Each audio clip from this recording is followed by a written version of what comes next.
All right, shalom to all the viewers out there. I'm Brother Yerushalayim, your host for the Bible Unlocked. And today we're going to be getting into a mystery. Well, it's not really a mystery, but to those that are not that well read in the Bible or that come from a Christian background, it's going to be kind of a mystery to you on who created evil. The topic is who created evil. A lot of people have their own philosophy on how evil got here. But today we're going to delve into the Bible and find out what God says, or who God says is responsible for creating evil. Because the Bible is clear on who created evil. It's not debatable on who created evil in the Bible. So that's what you're going to get the understanding on today. And it's gonna rock some boats. A lot of people are going to be a little uncomfortable after seeing this message, because it's going to be a surprise to a lot of you on how evil got here and who's responsible for the evil acts going on out here on the earth. So with that being said, you need to sit back and push your emotions to the side. We're going to deal with this topic on a scholastic level. We're going to go into the Bible and we're going to deal with it for what it says. So you need to put your emotions and take them off of the forefront, and then you got to just open up your mind so you can get the understanding on what you're about to receive. Amos chapter 3 verse 6. Shall a trumpet be blown in the city, and the people be not afraid? Shall there be evil in a city, and the Lord have not done it? See, the prophet Amos is asking a question. It's the topic of discussion.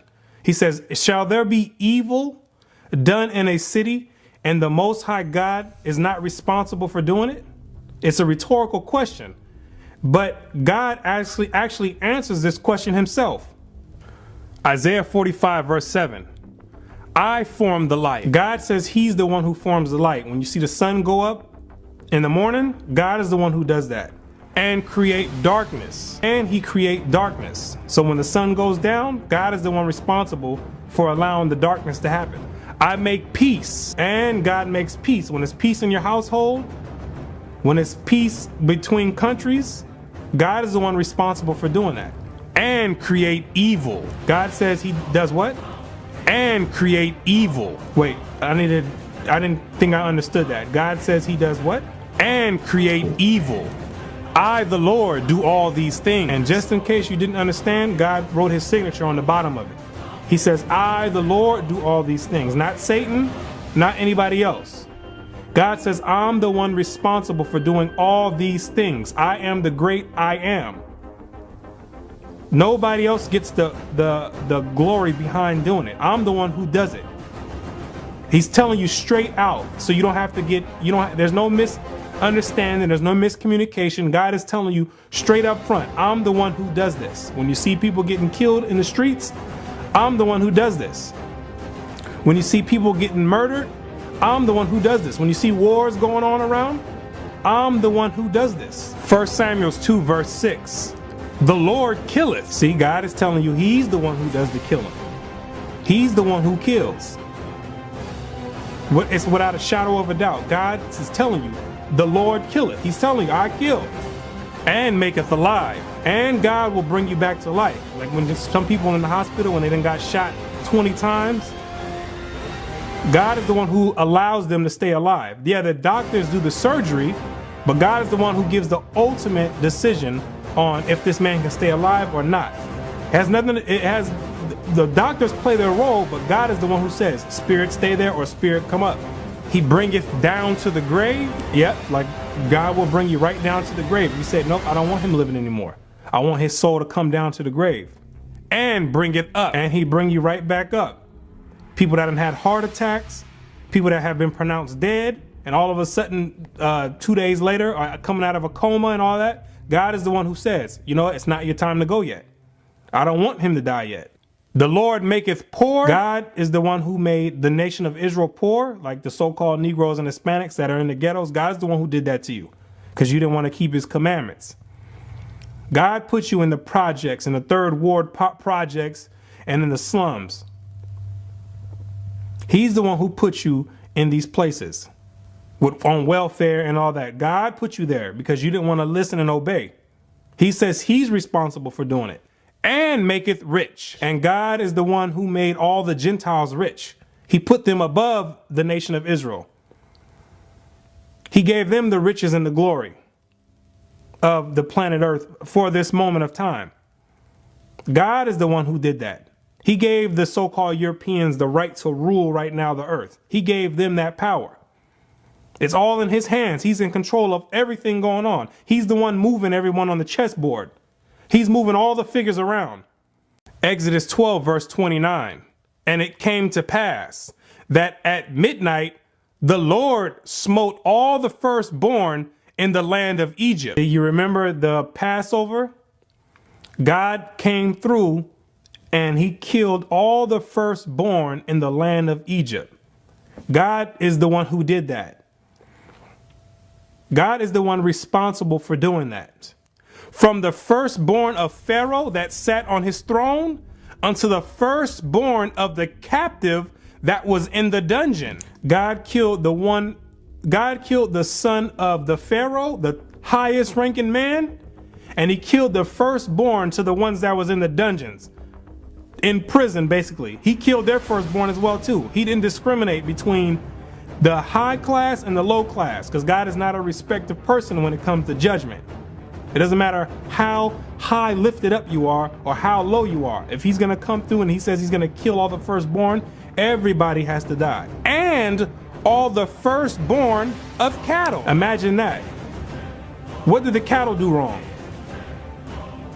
You have to ask yourself, why did he kill the firstborn of the cattle? He slaughtered all the humans. Okay, we can understand that. The Egyptians wouldn't let the children of Israel go. But why did the cattle have to die? Because God does not play any games. God is when he goes on a slaughtering spree, he's killing everything. He doesn't play any games. Psalm 78, verse 49. He cast upon them the fierceness of his anger, wrath and indignation and trouble by sending evil angels among them. See, God is not the one that physically goes out with a sword and starts slicing people up. That's not the way it works. God is sitting on his throne and he's controlling both sides. He's controlling the left-hand side, which is headed by Satan or the Beelzebub, and he's controlling the right-hand side, which is headed by Yahushua, or who you call Jesus Christ. God is in the middle. God controls both sides. He's sending the evil angels to go out and do his work. So when it says that God killed the firstborn of Egypt, or when God does any of the killing, God is not the one who comes down and does it himself. He sends the evil angels to go and do his bidding. 1 Samuel 16 and verse 14. But the Spirit of the Lord departed from Saul. See, Saul had a righteous spirit at first. He had a spirit of the Most High. And an evil spirit from the Lord troubled him. The Most High took that spirit from him and replaced it with an evil spirit. Had him trying to kill King David. When David he wasn't king at the time, but trying to kill David, his servant. And David wasn't doing anything to him. But an evil spirit from God troubled him. And Saul's servant said unto him, Behold now, an evil spirit from God troubleth thee. See, they knew that the spirit came from God, not from Satan or not from anyone else. God gave the commandment to Satan to go and inhabit Saul. And that's what happens to a lot of people. You got people walking around as murderers and killers. God gave Satan the permission to go inhabit you. You got people walking around waking up and killing a whole family. God gave Satan the permission to go inhabit you. You got people waking up and kidnapping kids. God gave Satan the permission to go inhabit these people. That's the way it works. Satan can't get up and go by himself. Satan has to get permission from God. If he doesn't get permission from God, it's not happening. It's not happening. Satan can't just wake up one day and say, I'm going to go do my own thing. Satan ain't rebelling. Satan cannot rebel. Satan is already on the evil side. In order for Satan to rebel, Satan would have to come to the righteous side. Satan is already sent out to do evil. He cannot rebel against God. He's already evil. But when God needs to do something evil, Satan, go do your job. That's the way it works. It doesn't work any other way. 1 Kings 22 and verse 20. And the Lord said, who shall persuade Ahab that he may go up and fall at Ramoth Gilead? God wanted Ahab to go up and fight at Ramoth Gilead because God was going to kill him there. That's where Ahab was going to meet his final destination. And one said on this manner, and another said on that manner. And there were spirits up there giving suggestions on how they were going to get Ahab to go up and fight. So one was saying this, and there was another spirit saying that. And there came forth a spirit and stood before the Lord and said, I will persuade him. Then there came another spirit that came before God and said, you know what? I have a plan. This is what I'm going to do. And the Lord said unto him, wherewith? And God says, he said, what's your plan? Let me know what's up. Let me know what you got in store. And he said, I will go forth and I will be a lying spirit in the mouth of all his prophets. The spirit says, I'm going to go out and be a lying spirit in the mouth of all the prophets, because the prophets were given Ahab counsel. He asked the prophets if he should go up and fight. So the spirit says, I'm going to go and be a lying spirit in the mouth of all his prophets so they can get a lying counsel from the prophets. So Ahab can get a lying counsel from the prophets. And he said, thou shalt persuade him and prevail also. Go forth and do so. And God says, yep, you know what? That's going to work. I like that idea. That is going to work. Now, therefore, behold, the Lord hath put a lying spirit in the mouth of all these prophets, and the Lord has spoken evil concerning thee. And God is the one, even though the spirit said he was going to go do it, God is the one who got the credit for it. It says God is, because God gave him the permission to go do it. So the credit actually automatically, it automatically goes back to God. He's the one who gets the credit for it, even though that spirit is the one that came up with the idea and actually went forth to do it. It's no different from in a military. You have the general who sits he sits behind in the office now, the high general and the president. We'll say the president. The president sits back and signs papers, and he authorizes things to happen. He authorizes wars to happen, troops to go here, troops to go there. Is he out there the one doing it? The president is not doing nothing. He's just authorizing it. But when things are successful, who gets the credit for it? The president does. Who gets the credit for it? The president does, even though he didn't go out and shoot a gun. That's the same way it works with God. God is the ultimate president, and he's getting the credit for all of it. He's pointing people to go this way, that way.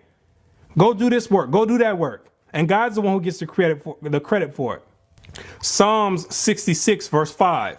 Come and see the works of God. King David is telling you this. He says, slow down real quick. Put everything up to the side. Sit back. And he says, come and see the works of God. Come see some of the things that God does. He is terrible in his doing toward the children of men. He's terrible in his doings.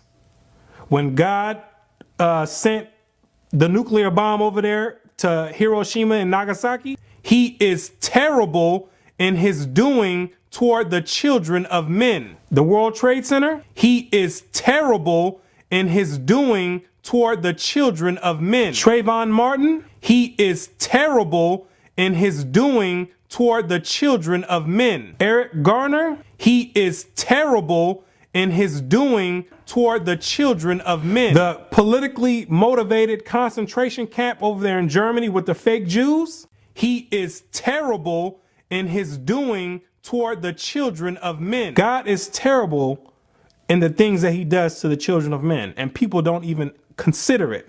God is responsible for doing all these atrocities out here. When the suicide bombers come, God is responsible for doing it. God is responsible for doing it. All these wars being stirred up, God is responsible for doing it. God is responsible for doing it. And it only makes sense. It only makes sense. You cannot have a God that's all good and then you got all this evil going on in earth. It makes no sense. It doesn't make any sense. When I started reading and understanding and being taught these verses, I didn't fight against the scriptures. I never fought against the scriptures. What I did is sat back and I said, you know what? This makes sense. This makes sense. I could never grasp the concept of God is all good or God is all love. I could not grasp that. It never made sense to me. I said, if God is all good, how do we have all these killings going on out here? And people always try to philosophize and say, well, it's a result of people not serving God. No, it's not. Or God just let us do whatever we want and we're the ones doing it. No, God is stirring up the spirits and putting it in people and he's the one who's responsible for it. He's allowing it to happen. He's controlling both sides. He says he creates evil. And it only makes sense. It only makes sense. If God was all good, you would expect the earth to reflect that. You would expect the earth to reflect an all good God. If God was only evil, you would expect the earth to reflect that and to be all evil. But the earth has a balance. It has a balance of good and a balance of evil. The same balance you see in everything out in life. You have people that are tall, you have people that are short. Fat, thin. It's a balance everywhere you go. Dark, light. It's a balance. It only makes sense to have good and evil. Malachi 3 verse 6. For I am the Lord. I change not. See, and a lot of people are going to want to say that, well, that was God in the Old Testament. That's what he did back then. But there's a new God in the New Testament. That's absolutely false. God says he does not change. God was responsible for killing people back then, and it's the same thing today. Nothing has changed. It's the same exact thing. He's the same exact entity. The same back then and the same today. The churches is who has changed God. They're the ones who said, you know what, we're not going to accept God created evil. We're going to say God is all good. The churches are the ones that have blocked you from understanding this, from getting this understanding, the correct understanding of God. The Christian God is not the same God that's in the Bible. That God is all good, like the Christians want to say it, because that's not the same God that's in the Bible. That's not the God of Abraham, Isaac, and Jacob. That's a Gentile God, the God of Christianity. And when I say Christianity, I'm talking about post-Constantine Christianity, where they started taking the books and mixing it with paganism and taking certain verses out and saying, you know what, we're going to pick these verses and we're going to make a God out of them. Because that's essentially what Christianity does. They take a few verses out and then they say, well, this is what we want God to be like. Instead of, he says he comes in the volume of the book. You got to take the good and the bad. So that God of Christianity is not the same. They have changed that and they have made it fit their needs and what they think a God should be like. But that's not the God of the Bible. He's totally different from that. And if you don't want to accept that, then that's fine. But God has, just to show you that God does create evil, he has one last slaughter getting ready to come up. It's going to be the biggest slaughter out there. It's going to be bigger than the flood slaughter. It's going to be bigger than the Egyptian firstborn getting slaughtered. It's going to be the biggest slaughter getting ready to come up when the seventh seal was broken. Just in case you didn't know that God created evil. Revelation 9 verse 15. And the four angels were loosed, which were prepared for an hour and a day and a month and a year, for to slay the third part of men. See, this is the seventh seal being broken. The last seal, and it's the fifth trumpet in that seal being blown. And it's going to happen on a specific time, a specific month. It's going to happen on a specific year, a specific month, a specific day, and a specific hour. God has it already written in his book. He has it already written down. And he's going to loose these angels to come out, and they're going to kill 1/3 of mankind. To show you that God ain't playing games. God is not playing games. And he's going to kill 1/3 of men. And the people that's stuck in the doctrine that God is all good, they're not going to know what hit them. They're going to be looking around crazy. You know how many people 1/3 of men is? If this were to happen today, there's 7 billion people on earth. That would be around 2.5 billion people wiped off the face of the earth in one day and in 1 hour. A specific hour is going to take place. That's all China wiped out, all China knocked out.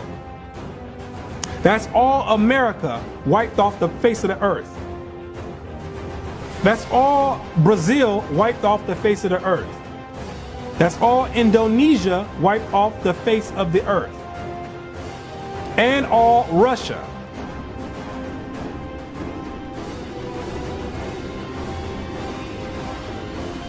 God is planning to slay 1/3, so that would be equivalent to all those countries being knocked off the face of the earth in 1 day and in 1 hour. God is not playing any games. And who's going to get the brunt of that? The people that's not keeping God's commandments. You get caught up in Christianity on that hour, all I can say is hasta la vista. If you get caught up in Islam in that hour, hasta la vista. The only way that's going to keep you safe from that last evil destruction that God is getting ready to bring is if you are keeping God's commandments. It's the only way you're going to be safe. He's going to reserve you to the side, the ones that are actually obeying his word. He's going to reserve you, and none of the destruction is going to hit you. Proverbs chapter 7, verse 2. Keep my commandments and live. See, the commandments are going to keep you safe. God's telling you, he gives you the instructions all throughout the Bible. Keep his commandments and you're going to stay alive. You're not going to be put to death. You're not going to touch the lake of fire. Keep his commandments. This is what he's asking you to do. He's not asking you to go to church on Sunday and give him all your tithe. That's not what he's asking you to do. He's not asking you to jump up and hoop and holler and tell you people how much you love God. He's not asking for any of that. He's asking you to keep his commandments and live, and my law as the apple of thine eye. That's what's going to keep you alive in these last days, during this last great slaughter that God has. That's what's going to keep you alive. What's one of the commandments? Leviticus 19, verse 26. Ye shall not eat anything with the blood. God says not to eat anything that has blood in it. This is a commandment you must be keeping. I know there's a lot of Europeans or so-called Caucasians that like to eat their meat raw. The children of Israel are not supposed to be doing that. You cannot be eating your meat with the blood in it. That's an abomination. God will kill you for doing that. Absolutely. Neither shall ye use enchantment nor observe times. And you're not supposed to be using enchantment. You're not supposed to be doing anything with witchcraft, sorcery. You're not supposed to be doing any of that. Ouija boards. You're not supposed to be doing it. Or observing times. You're not supposed to be trying to find out what your zodiac sign is and what does that mean if you're a Virgo or a Leo. You're not supposed to be doing that. That's an abomination. God will kill you for doing that. Absolutely. So God is the one responsible for creating evil. He sends out Satan to do the evil, but God is the one who authorizes it. That's what it's saying. That's what God is saying. He authorizes the evil to happen. Nothing happens unless God says it's okay. So with that being said, I'm going to say shalom and peace and blessings to the nation of Israel, those that come back and keep God's commandments in these last days as commanded.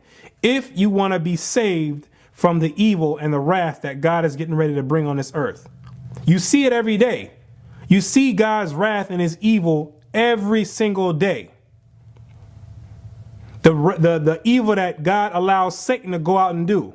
You see it every day. You hear about it on the news. You see it in all walks of life. So in order to be safe and protected from that, you must be keeping God's commandment. The commandments are a force field to prevent you from all harm. That's the key. That's the key. You must understand that. You must understand that. You have to get your mind out of the Christian concept of God, because that is going to kill you. You're going to get killed in that concept. That was put in place to keep your mind enslaved. That had you put God in a box by saying he's all good. He's in a one specific box, and you don't know, you don't even understand what he's capable of doing. That's why most people don't fear God, because if they understood that God is the one who authorizes the evil, you would be doing what he said. You would be doing exactly what he said. So with that, I say shalom until next time, and peace and blessings. Shalom, this is Brother Yerushalayim asking the viewers to like the video, subscribe to the channel, and share the videos so that the word can be spread throughout the four corners of the earth as prophesied. And with that, I say shalom and peace and blessings to the nation of Israel.